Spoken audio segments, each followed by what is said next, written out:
Welcome to our channel. Today we how to set up with Amazon Influencer Program for US commissions, detailed guide step by step clearly. To get started with the Amazon Influencer Program, first, ensure you have an active Amazon account.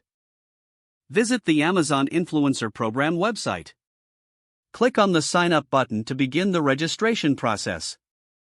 You will need to enter your Amazon account credentials. After signing in, provide your social media profiles.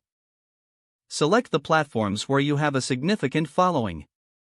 Amazon will review your profiles to determine your eligibility. If approved, you will receive a confirmation email.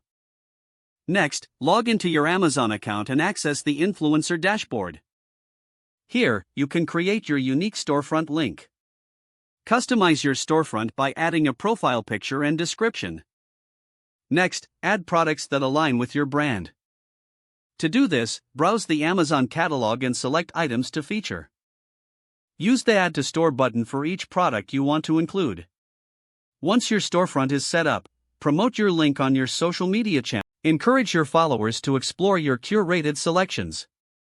Monitor your performance through the dashboard to track clicks and conversions.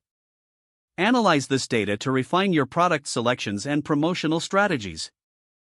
Engage with your audience by sharing how you use the products. Consider creating content that features these products in action. Update your storefront regularly to keep it fresh and relevant. Stay informed about Amazon's policies and commission structures. Adapting to changes can help maximize your earning potential. With diligence and creativity, the Amazon Influencer Program can be a rewarding venture. Follow these steps to successfully set up and grow your presence within the program. If the page does not load, refresh the browser or try again in a private or incognito window. Make sure you are using the correct email address, then retype it carefully to avoid small typos. If your password is not accepted, use the reset option and create a new strong password you can remember. Don't forget to like this video and subscribe to our channel for more step-by-step tech guides.